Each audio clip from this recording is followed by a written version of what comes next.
अब आपकी समस्या तूफान की तरह सरकार तक। न्यूज प्रभात मीडिया, न्यूज प्रभात मीडिया।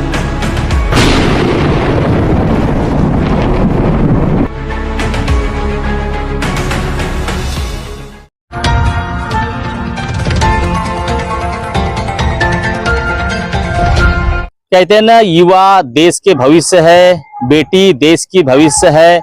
उसी तरह आज जो है क्रीड़ा संकुल के काफी जो विद्यार्थी है वह कहाँ है, जिला अधिकारी कार्यालय को निवेदन देने। आइए जानने का प्रयास करेंगे किस प्रकार का निवेदन उन्होंने दिया है। क्या नाम बेटा आपका? मेरा नाम खुश अब्दुल फारूक शेख है। किस प्रकार की प्रैक्टिस करते हैं आप?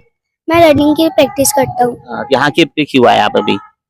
मेरे को सिंथेटिक ग्राउंड चाहिए। क्यों, जहाँ प्रैक्टिस करते हो ग्राउंड नहीं है? नहीं, वहाँ पे जब पानी गिरता है वो पूरा सूख जाता है, पैर उसमें फंसते हैं। तो देख सकते हो एक छोटा बालक है, उन्होंने क्रीड़ा संकुल की हालत बताई है। वो हालत किस तरह है, और भी बच्चे हैं, युवा है, पालक वर्ग है, कोच है, उनसे भी जानने का हम लोग प्रयास करेंगे। क्या बोलेंगे, आज जो जिलाधिकारी कार्यालय को निवेदन देने के लिए किस प्रकार का निवेदन दिया आप लोगों ने? सिंथेटिक ट्रैक के लिए दिए, जैसे कि ट्रैक पे हमारी प्रैक्टिस नहीं हो पाती, उनाले में भी हमारी प्रैक्टिस नहीं होती, ट्रैक हार्ड हो जाती है, स्पाइक्स वहाँ पे काम नहीं करती, हमारे पैरों में इंजुरीज आती है, उसके बाद में बलसात लग जाती है, बलसात में भी सेम प्रॉब्लम, ट्रैक पे पानी भर जाता है पूरा, उसकी वजह से हमारी प्रैक्टिस नहीं होती है, पैर स्लिप हो जाता है, इंजुरीज आती है।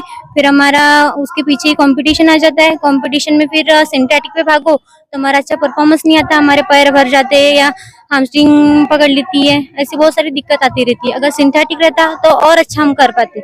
जब तक कि गोंदिया में सिंथेटिक नहीं बनेगी तब तक कि हमारा अच्छा परफॉर्मेंस नहीं आएगा और दूसरे खिलाड़ी अच्छे निकलेंगे नहीं। कहते हैं ना, बेटी देश का भविष्य है, तो बेटी आज जिलाधिकारी कार्यालय के सामने आकर निवेदन दे रहे हैं। इस प्रकार की नौबत क्यों आ रही है? सिंथेटिक ट्रैक के लिए जो कि हमारे पास नहीं है, बारिश की वजह से हम जो भागते हैं वो भाग नहीं पाते, और जो भी हो बहुत से बार इंजरी आ जाती है, इंजरी की वजह से ग्राउंड छूट जाता है। और कैसे प्रैक्टिस करते हो आप लोग? हम प्रैक्टिस तो नहीं करते, अभी बारिश के समय पानी भर गया तो ग्राउंड में, पर हमारी प्रैक्टिस नहीं होती। तो देखिए, काफी युवा प्रैक्टिस करने जाते हैं तो किस प्रकार की परेशानी का उनको गुजरना पड़ता है। क्या बोलेंगे, सिंथेटिक कोड नहीं होने से क्या परेशानी थी आप लोग को? मेरा नाम तो रौनक रमेश महंत है। मैं अभी अंडर 18 में हेप्टाथलॉन खेला, उसमें को मेडल है, गोल्ड मेडल। और मैं अभी हमारा आ रहा है अंडर 18, मतलब अभी इवेंट आ रहा है अंडर 18 हेप्टाथलॉन।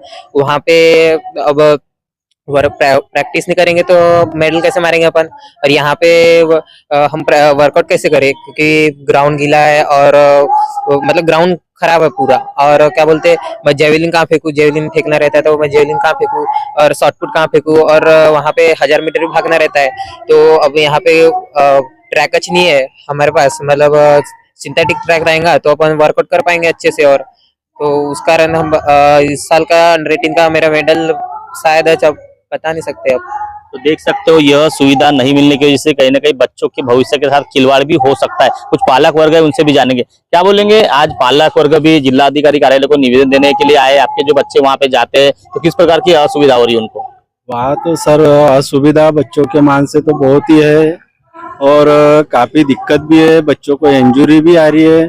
और जैसे गोंदिया के बाहर जैसे खेलने जाते हैं तो इनको इतनी दिक्कत होती है कि इनकी सिंपली प्रैक्टिस रहती है और वहाँ पे सिंथेटिक दौड़ना पड़ता है, तो ये काफी प्रॉब्लम आती है बच्चों को। और बारिश में तो अभी वैसे भी प्रैक्टिस के लिए काफी परेशानी हो रही है। किस प्रकार की प्रैक्टिस करते हैं आप? मैं 100 मीटर की प्रैक्टिस करता हूँ। क्या परेशानी होती है? वो ग्राउंड गीला होने से इंजरी भी आती है और पैर भी मुड़ जाता है। कुछ कोच भी हमारे साथ में, उनसे भी जानने का प्रयास है। सर, देश युवा जो है देश के भविष्य है, देश में नारा चलता है बेटी बचाओ बेटी पढ़ाओ, तो बेटियां पढ़ने को तैयार है, प्रैक्टिस करने को तैयार है, पर जो सुविधा शासन प्रशासन ने देना चाहिए वो सुविधा से वंचित क्यों रखना चाहती है शासन प्रशासन? क्या बोलेंगे सर? प्रशासन क्यों वंचित रखना चाहती है तो हमें नहीं पता है, पर हम इस काम के लिए तत्पर है कि बेटी पढ़ाओ, बेटियों का आगे बढ़ाने के लिए हम खुद से पूरी कोशिश जारी है। जैसे हमारे पास शिक्षित का माध्यम हमारे पास ये है कि एथलेटिक्स के माध्यम से हम बच्चों को शिक्षित करना चाहते हैं, लेकिन बच्चों को शिक्षा बोले तो एथलेटिक्स के जो बच्चे आगे बढ़ना चाहते हैं हम उसके लिए पूरी मेहनत कर रहे हैं। इस बात की श्रेय मैं अपना कोच जागरूक सलेकर को देना चाहूंगा। इस बरसात के मौसम में हमारे पास जो ग्राउंड है उस ग्राउंड की परिस्थिति बहुत खराब है। इवन बरसात क्यों, गर्मी से शुरू करते हैं अपन। गर्मी का सीजन में यहाँ के गर्मी के कारण ग्राउंड इतने हार्ड हो जाते हैं कि जो बच्चे नेशनल के लिए प्रैक्टिस कर रहा है, जो बच्चे स्टेट के लिए प्रैक्टिस कर रहा है, उसके स्पाइक जब 100 मीटर 200 मीटर भागना रहता है स्पाइक पे, उनके स्पाइक ग्राउंड इतने हार्ड हो जाते हैं कि ग्राउंड के अंदर मतलब वो स्पाइक अंदर धंसते नहीं है।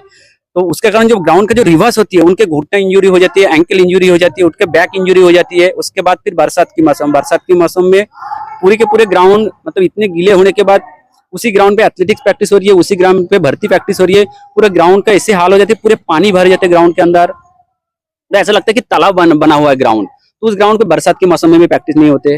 लेकिन शुक्रिया अदा इस सर को भी करना चाहूंगा, हमारे जो कोच हमारे साथ जुड़े हुए हैं उस कोच की, कि इस मौसम में वो चाहे तो पूरे बच्चों को छुट्टी दे दे, लेकिन ग्राउंड प्रैक्टिस ना होने के बावजूद भी उन्होंने अपने पूरी की पूरी condition workout, agility workout, gym workout के जरिए अपने बच्चों को मतलब परफॉर्मेंस का हाई रखने की कोशिश करता है। सर खेलो इंडिया के आप कोच हो, जब खेलो इंडिया का यहाँ सेंटर आया था उस समय क्या देखा नहीं गया कि यहाँ पे सिंथेटिक कोर्ट है या नहीं है, क्या सुविधा है? आपको कोच की जैसी नियुक्ति हुई है, उसके बाद आप प्रैक्टिस करवा रहे हो, तो आप लोगों को क्या समस्या होती है? तो इसकी जानकारी आपने जहाँ जो मतलब इसके अधिकारी होंगे उनको आपने बताया नहीं क्या? सर बताया है, अभी हाल ही में रीजनल सेंटर जो है हमारा मुंबई, जहाँ से खेलो इंडिया सेंटर कंडक्ट होते हैं ये, तो वहां पर हमने बात किए थे, तो उनका वही बोलना है कि बहुत इशू आपके खेलो इंडिया सेंटर से अगर हमारे समझ में आ रहे हैं, अगर ऐसा इशू चलते रहा, आपके परफॉर्मेंस नहीं रहे आपके बच्चों के और रिजल्ट नहीं रहा, तो हम खेलो इंडिया सेंटर बंद कर देंगे। तो आपकी जॉब भी चले जाएंगी फिर? हाँ, जॉब चले जाएगी सर, हम अनएम्प्लॉयड हो जाएंगे। वैसे भी मानधन कहाँ मिल रहा है सर खेलो इंडिया का? हम लोग तो 4-5 महीने से बिना मानधन के ही है। गाड़ी में पेट्रोल भी हम लोग अपने ही पैसे, हम लोग कहाँ से पैसा ला रहा है? मेरा 10 किलोमीटर घर है सर यहाँ से, क्रीडा संकुल से। मानधन कंटिन्यू मिल नहीं रहा है, जिनको मिल रहा है उन लोगों को तो लेना देना है नहीं खेलो इंडिया सेंटर से, लेकिन हम लोगों को नहीं मिल रहा है। लेकिन वही है सर, हम लोग उस स्तर पर खेल नहीं पाए जिस स्तर पर ये बच्चे खेल पाएंगे। हमें कोच नहीं मिले, लेकिन हम यही कोशिश करेंगे, जैसा कोच हमें चाहिए था वैसा कोच हम इन बच्चों के लिए बनने की कोशिश कर रहे हैं। अब देखिए ये निवेदन भी हमने दिए हैं कलेक्टर साहब को, वो भी फेस टू फेस जाके ऑफिस में दिए, उन्होंने भी बोले हैं कि बात तो बरोबर है, बोले क्योंकि मट्टी है, सिंथेटिक रहेगी। जनप्रतिनिधि को इसकी जानकारी नहीं दी क्या? जैसे विधायक रहते, सांसद रहते, उसको आपने?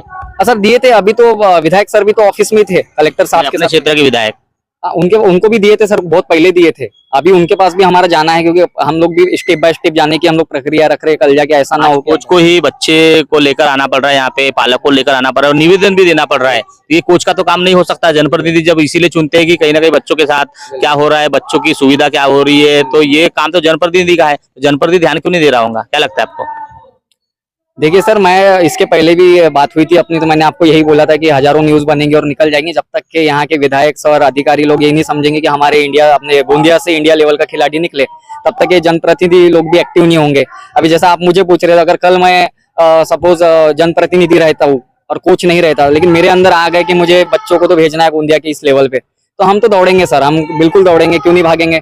अभी देखिए हम लोग यहाँ पे कलेक्टर साहब की तरफ में आए थे, तो यहाँ पे संजय जी टेमरे, हमारे जो सभापति है जिला परिषद के, उन्होंने जैसे ही देखे कि बच्चे, अरे भैया बोले तो हमारे इसके पहले भी आप सिंथेटिक, हमने संजय टेमरे जी की तरफ में आए थे, तो उन्होंने बोले थे यार आप बच्चे अपने हैं ये, मतलब हाँ सर चलिए कलेक्टर साहब के, तो वो खुद हमारे साथ में आए। इनको बोलते जनप्रतिनिधि, जो हमारे साथ में दौड़ के कलेक्टर साहब तक के आए और उन्होंने हमारे साथ में निवेदन दिए कि देखिए ये बच्चे है, ये कोच है और ये निवेदन देना है। जनप्रतिनिधि इनको बोलेंगे सर। और आप जिस तरीके से बात करें कोचेस का काम, हमारा देखिए हम शेड्यूल तैयार है, मेरे पास में पूरा का पूरा रजिस्टर, मैंने सर को दिखाने आया कि शेड्यूल कैसे तैयार होता है, वो पूरा रजिस्टर मैं आपको अभी भी दिखा सकता हूँ। हमारा काम है शेड्यूल तैयार करना, इवनिंग में मॉर्निंग में किस तरीके से बच्चे को कंडीशनिंग कराना, किस तरीके से हाई लेवल एडवांस लेवल की तैयारी करवाना।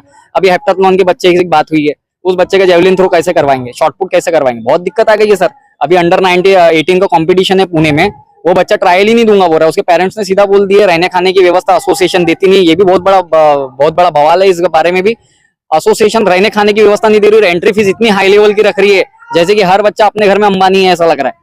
और ये बच्चे प्रैक्टिस कर रहे हैं, खेलो इंडिया इनका पैसा का खर्चा कोई भी नहीं उठा रहा है ले जाने लाने का। अब ये बच्चे पुणे मुंबई जाने का प्रैक्टिस कर रहे, जो मतलब पार्टिसिपेट करना चाहते हैं, तो निवेश जो फोगाट है उन्होंने जैसे संन्यास लिया है, तो इस प्रकार के बच्चे भी संन्यास लेंगे?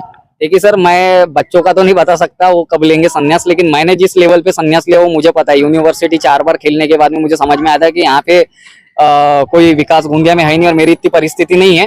तो हमने तो फिर सर डायरेक्ट खेलना छोड़ के NIS का एक रास्ता अपना है कि भाई कोच बन जाते, जैसा हमको कोच नहीं मिला तो बच्चों को मिलेंगे। लेकिन अगर वही ये सर संन्यास नहीं लेते तो आज भी हम नेशनल इंटरनेशनल लेवल पे एक अच्छा खिलाड़ी रहते, वो नहीं रह पाए तो हमारे बच्चे रहे। अब यहाँ पर भी वही इश्यू आ रहा है, पेरेंट्स को लेके आ रहे, बच्चों को लेके आ रहे, सिंथेटिक ट्रैक की मांग नहीं कर रहे। अब ये जब जल्दी से जल्दी अगर बन जाए तो हमारा बच्चा उस लेवल पे परफॉर्म करे ना सर। तो देखिए अपने बच्चों की पीड़ा है, गूंज है, आज जिला अधिकार्यालय तक पहुंची है कीड़ा संकुल के से निकलकर, जबकि कीड़ा संकुल के जो अधिकारी रहे थे उन्होंने भी इसकी जानकारी जो वरिष्ठ अधिकारी है यहाँ खेलो इंडिया का जो सेंटर है वहां देना चाहिए, उन्होंने दी नहीं दी ये तो जानकारी नहीं है हमको। पर आज जो है बच्चे, प्रैक्टिस करने वाले, पालक, कोच जो है जिला अधिकारी को निवेदन देने के लिए आइए। जो जिला क्रीड़ा अधिकारी उनका भी क्या बोले, जिला क्रीड़ा अधिकारी इसकी जानकारी आपने नहीं दी क्या? जिला क्रीड़ा अधिकारी को जानकारी दी गई आज है। ना निवेदन देने के लिए आ रहे थे आप लोग, तो इसकी जानकारी है क्या उनको? उनको इस बारे में तो जानकारी नहीं है कि हम लोग यहाँ निवेदन देने आ रहे हैं करके, लेकिन इस बारे में तो हमने पूरी जानकारी दी थी कि हमारे पास में इक्विपमेंट है ही नहीं किसी भी प्रकार के बच्चों को प्रैक्टिस कराने के लिए। जो इक्विपमेंट हमें अभी होना चाहिए, स्कूल गेम्स को 2 महीना बाकी है, अब विदाउट इक्विपमेंट ये बच्चे कहाँ से प्रैक्टिस? हमारे पास में अच्छे से बैटन नहीं है रिले के लिए, हमारे पास मिनी हडल्स नहीं है कि हम लोग विकेट्स रन बच्चों का ले सके, क्योंकि स्पीड वर्कआउट है सर। अरे स्पीड वर्कआउट अगर कंपटीशन के टाइम पे नहीं होगा तो ये बच्चे डाउन होना शुरू हो जाएंगे बिल्कुल भी। काम किसका है? जनप्रतिनिधि का। काम किसका है? जो कीड़ा अधिकारी होता है उनका। पर यहाँ काम कौन कर रहा है? कोच निवेदन दे रहे हैं पालक वर्ग के साथ और जो प्रैक्टिस कर रहे हैं बच्चे उनके साथ। इस प्रकार का निवेदन इन्होंने दिया है कि सिंथेटिक कोर्ट बनाया जाए। क्रीड़ा संकुल है वहां पे जिस प्रकार की असुविधा हो रही है, बच्चे पानी में कीचड़ में दौड़ रहे हैं, तो उनको जो राहत मिलना चाहिए, इसीलिए आज जो है यहाँ के जिला अधिकारी को निवेदन दिया गया है। अब देखना यह बाकी होगा कि जिला अधिकारी को निवेदन देने के बाद किस प्रकार का वो संज्ञान लेते हैं और आने वाले समय में जो है सिंथेटिक कोर्ट या फिर जो कीचड़ पानी है उस प्रकार का वहां पे सुविधा करते हैं नहीं करते, देखने वाली बात होगी। महेंद्र लिल्लारे, न्यूज़ प्रभात मीडिया, गोंदिया।